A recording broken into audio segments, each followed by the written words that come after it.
এটোতো আৰু ফেক্টৰ বুলিতো কথা নাই তেখেতে আৰু নিজৰ পইচাখিনি যিখিনি নমিনেশ্যনত দিব সেইটো ৰিটাৰ্ণ পাব না নাই সেইটোৱে ডাঙৰ কথা এইবিলাক কথাৰ একো মানে কিবা নাই মানে আজি এটা কয় কালি এটা কয় এইবিলাক কথা কি হ'ব কিমান দিনৰ ভিতৰত হ'ব ছাৰ? 1-2 দিনতে হৈ আছে স্যার কক্সবাজার সমষ্টিত ইতিমধ্যে প্রার্থীর ঘোষণা আছে গর্জন মুছাহাৰী ফেক্টৰ হ'ব পাৰে নেকি চাওক এটোতো আৰু ফেক্টৰ বুলিতো কথা নাই তেখেতে আৰু নিজৰ পইচাখিনি যিখিনি নমিনেশ্যনত দিব সেইটো ৰিটাৰ্ণ পাব না নাই সেইটোৱে ডাঙৰ কথা ছাৰ যদি কা বলবৎ যদি হয় তেতিয়াহ'লে জুবিন গাৰ্গে ভোট দিব মানা কৰিছে সেইদিনা অদল মনোহাত কৰি গৈছে কি ক'ব ক্ষেত্ৰত এইবিলাক কথাৰ একো মানে কিবা নাই মানে আজি এটা কয় কালি এটা কয় এইবিলাক কথা কি মিনি আছে হ'ব কিমান দিনৰ ভিতৰত হ'ব ছাৰ? 1-2 দিনতে হৈ আছে স্যার কক্সবাজার সমষ্টিত ইতিমধ্যে প্রার্থীর ঘোষণা আছে গর্জন মুছাহাৰী ফেক্টৰ হ'ব পাৰে নেকি চাওক এটোতো আৰু ফেক্টৰ বুলিতো কথা নাই তেখেতে আৰু নিজৰ পইচাখিনি যিখিনি নমিনেশ্যনত দিব সেইটো ৰিটাৰ্ণ পাব না নাই সেইটোৱে ডাঙৰ কথা ছাৰ যদি কা বলবৎ যদি হয় তেতিয়াহ'লে জুবিন গাৰ্গে ভোট দিব মানা কৰিছে সেইদিনা অদল মনোহাত কৰি গৈছে কি ক'ব ক্ষেত্ৰত এইবিলাক কথাৰ একো মানে কিবা নাই মানে আজি এটা কয় কালি এটা কয় এইবিলাক কথা কি মিনি আছে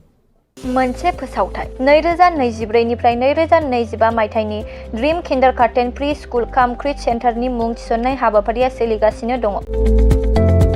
क'क्राझार सहरनि साखाथियाव थानाय एबा देबोरगाव बड'लेण्ड मुलुगसोलोंसालिजों नांजाबनाय गियानपुरियाव गोदानै ड्रीम किन्डारगार्टेन प्रि स्कुल काम क्रिट सेन्टार बेखेवदों।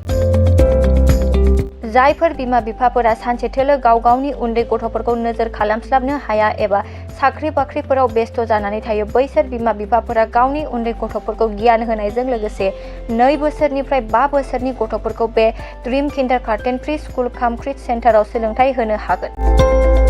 बे फरायसालियाव गासै सुबिदाखौनो फरायसाफोरानो मोनफुंनो हागोन। सुबिदाफोरनि गेजेराव दं फान लार्निं, different types of co-curricular activities,